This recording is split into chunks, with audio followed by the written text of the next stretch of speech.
Now coming to our own implementation, like how we are adding the items. So as I said, the four things are needed.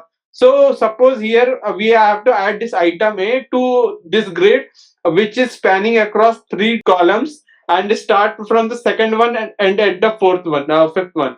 So let's see how we are going to add this item. So firstly, grid column start two. So column is starting at the second one. So here at the line 2, this column is starting the grid. So here this one is 1, this one is 2. Similarly, where it's ended at the 5. The 5 is the not name we have given, so it's ending at the 5. Similarly, grid row start is starting at row 1 start. Row 1 start at the is the first row line we have given, and it's ended at the row 3. So that's how we can add one item. Item A is automatically added to here. Okay, so similar way with the grid row and column, we can minimize this four line to the two lines like grid column 2/5. So what exactly it will do? Two is the start one and one is 5, so we get 2/5. Similarly, grid row it's like a row one name, whatever name we have given, and till 3. So that's how we can minimize this four line to two lines, and we can accordingly use grid column start, column row to grid column and grid row. That's how we can optimize the code, and we can insert any item in the grid which we want.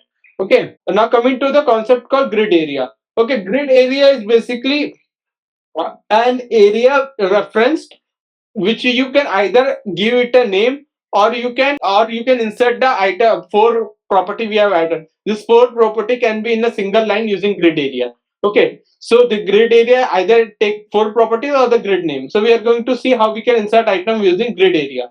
Okay, so firstly, see, this is the item D. This column start with 4, end with end, the same property we have given for item D here. Okay, now let's see how we can give with a grid area name property. Grid area name, we can insert any name like item D or anything. Okay, and do you remember yesterday we saw the grid template area? Now if we have given item D, now in the grid template area, wherever dot comes, dot says this telling that this will be empty. So empty, empty, empty, then item D, item D. So here item D, two items came. Similarly for the next line, similarly for the next line. So here we can have a grid where we automatically assign this item D without concerned about these all properties. Okay.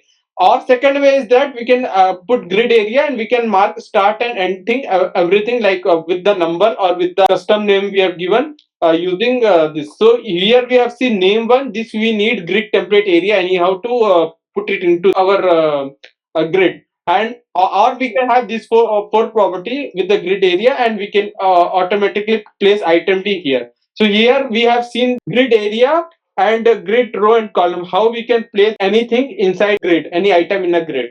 So till now here any confusion like how to place an item in a grid? Okay, there is one more thing which I have missed, and I have to say, like suppose here I have given one more thing, that is span number and span name. Okay, so what exactly this span is? If you see, if you make any, suppose grid column start 2, okay, and you are ending at the grid column 5, instead of that, whenever you use grid column, most probably there would be a property called span is automatically added. So what span is telling that I want to extend it from this row till the next I have got till I get the number 5.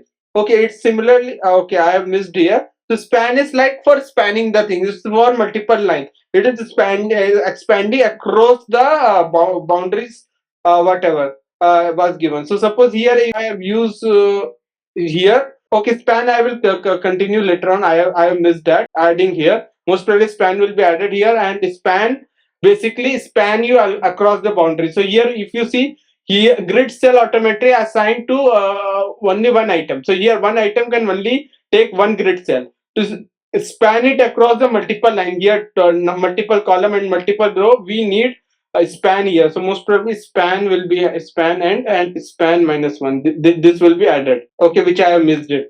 So like that, you can span is basically telling that I want to expand it beyond the boundaries. That's it here.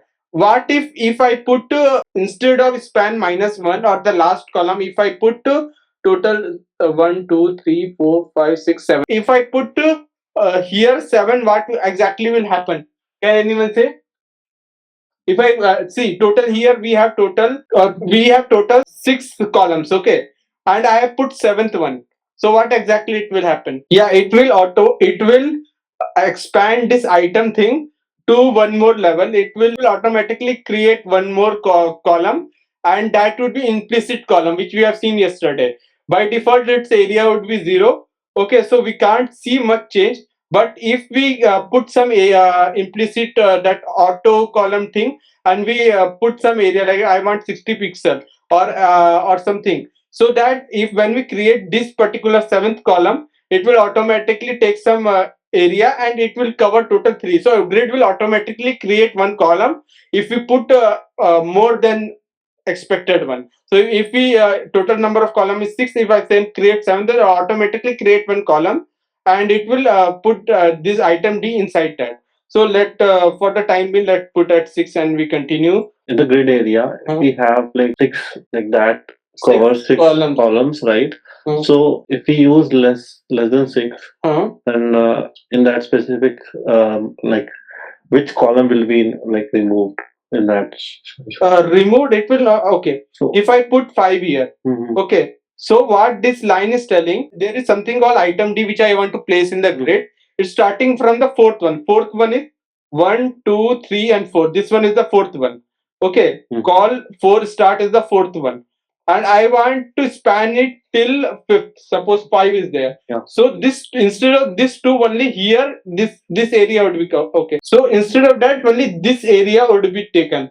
Okay, this area will not take into, this will not, here grid will not be created, this green part will not be there.